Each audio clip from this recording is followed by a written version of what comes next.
Meiosis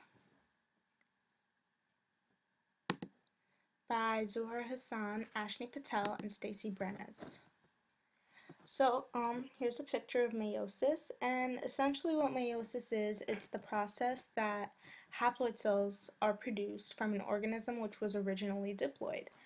And we know that a diploid cell has two homologous sets of chromosomes. So, in a diploid, in a haploid set, we have only one. Meiosis also makes the gametes, so that means that each gamete has half the number of total chromosomes. So in order for this whole process to happen, the chromosomes have to undergo 2 rounds of cell division. And these 2 rounds are called meiosis 1 and meiosis 2. So, in the beginning of meiosis, you have the pairs of sister chromatids that associate with each other by lying side by side to form something called a bivalent. And then you have another process called crossing over, which means that the homologues exchange segments of chromosomes. And then after that, the arms of the chromosomes separate, but they still stay at the crossover site.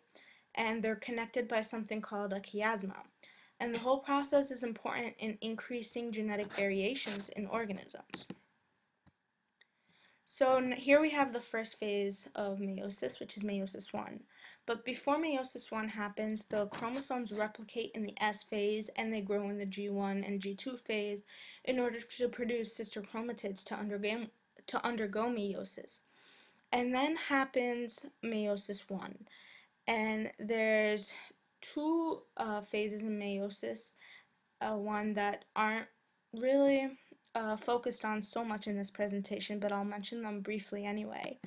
The first one is prophase. This is where the chromosomes condense and the bivalents happen and the crossing over happens. Like you can see here, the chromosomal DNA was exchanged between the red and the yellow sister chromatids, and all of that happens in prophase. And also the nuclear envelope starts to fragment in the second phase, which is prometaphase. And no, in prometaphase, the nuclear envelope breaks down completely. This is just a picture of prophase. So then you have the first major phase of meiosis, which is metaphase 1. So essentially in this phase, the bivalents are lined up on an imaginary line called the metaphase plate, which is right down in the middle here. And notice here they're in a double row, unlike mitosis, where it has a single row of sister chromatids. So that's metaphase. And then you have the next one, which is anaphase 1. In this phase, the homologues are separated and the connection between the bivalents break, but the connection that holds the sister chromatids themselves don't. So each joined pair migrate to opposite poles together, and what pulls them is the kinetochore microtubules shown here in the picture, which are the headphones. And these microtubules actually shorten, so as they shorten, they're pulling the sister chromatids apart. And after anaphase, you have telophase 1, and this is the phase that the sister chromatids are on opposite poles. And also, but this isn't shown here, the nuclear envelope is supposed to reform. This is just an early phase of telophase. But then later on, the nuclear envelope begins to reform and the cell's getting ready to divide and make two new separate cells. And then you can see here the cell is beginning to create the cleavage furrow to undergo cytokinesis, which is the division of the cytoplasm, which I'll talk about next. And so essentially here the cell is getting ready to split. And then you have cytokinesis 1. And in this, you essentially get two daughter cells, each with half the number of sister chromatid pair. So these two cells are haploid cells. And each cell doesn't have a pair of homologous chromosome anymore. They're just two little sister chromatids in each cell. So then, after meiosis 1, you have meiosis 2, and unlike meiosis 1, there's no S phase in meiosis 2, and essentially, meiosis 2 is the same exact thing as mitosis. You have prophase and prometaphase 2, where the nuclear membrane breaks again, and you have the sister chromatids beginning to condense and ready to replicate. So here you have metaphase 2, where the sister chromatids are aligned in a single row on the metaphase plate. Again, here they are. And then you have anaphase 2. In this phase, the sister chromatids get separated, and then rather than the bivalent, this is instead of the bivalents that are separated in anaphase 1. So it's just the whole sister chromatid that gets cut in half. So now each so now you have telophase 2, and in telophase 2 the chromosomes again are on opposite poles. There's a cleavage furrow again trying to begin to form. Eventually the nuclear envelope will redevelop, and then you have cytokinesis 2.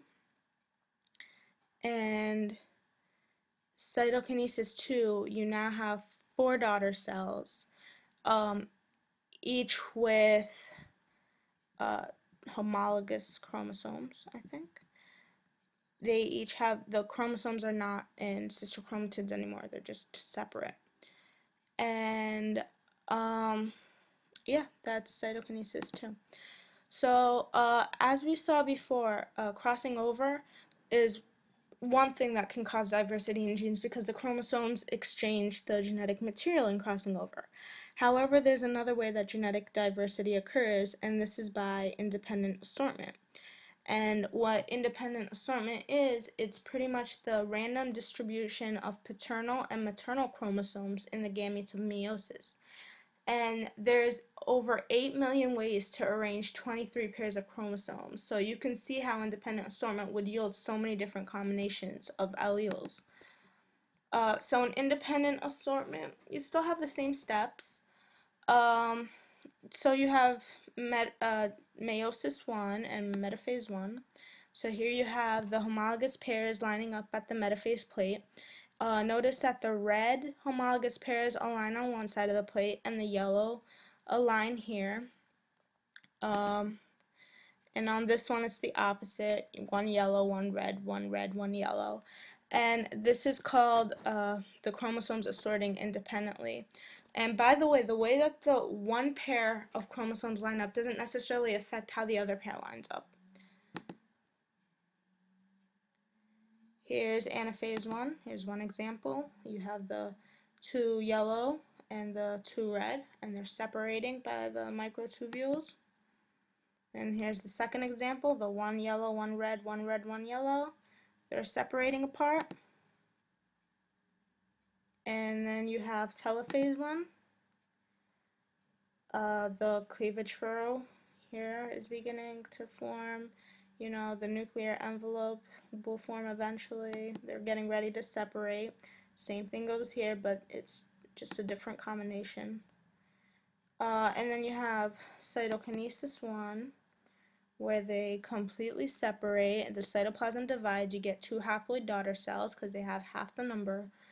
And then the cell after that should undergo meiosis 2, and this is the metaphase of metaphase 2, in which the sister chromatids align on the metaphase plate. Here they are. And you have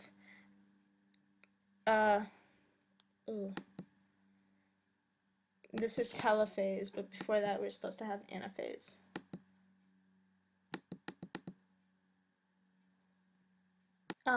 We were supposed to have anaphase, but I don't know what happened here.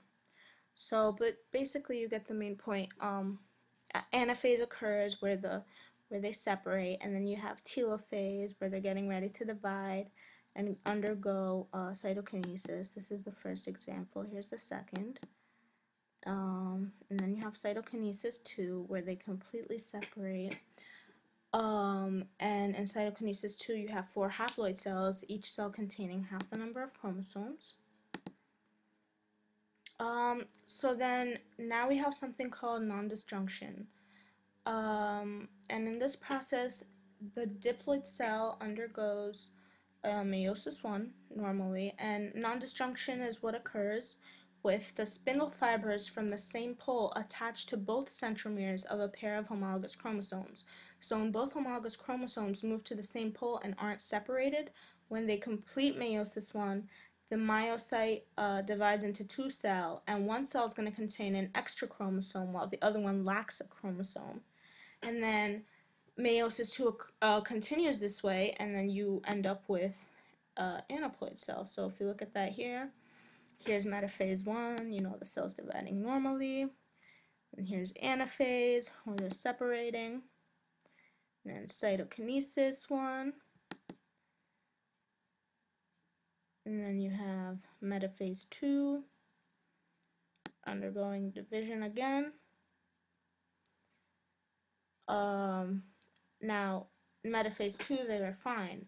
But come during anaphase, notice here that this chromosome didn't go on this side. So that means this cell is going to divide in half like that, and then this is going to have an extra chromosome while this one lacks a chromosome. So anaphase 2, and then it goes through telophase 2, and then see it's going to lack it once this divides here. And then you have cytokinesis 2, and you have aneuploidy, because here this cell only has 1 chromosome instead of the 2 that it's supposed to have. This cell has 3, and then these 2 are just normal. But essentially, aneuploidy can cause a lot of diseases, one of them being Down syndrome, and it's bad. It's one of the things that can occur when cell division goes wrong. And that's pretty much it for meiosis. I hope you enjoyed, and thanks for watching.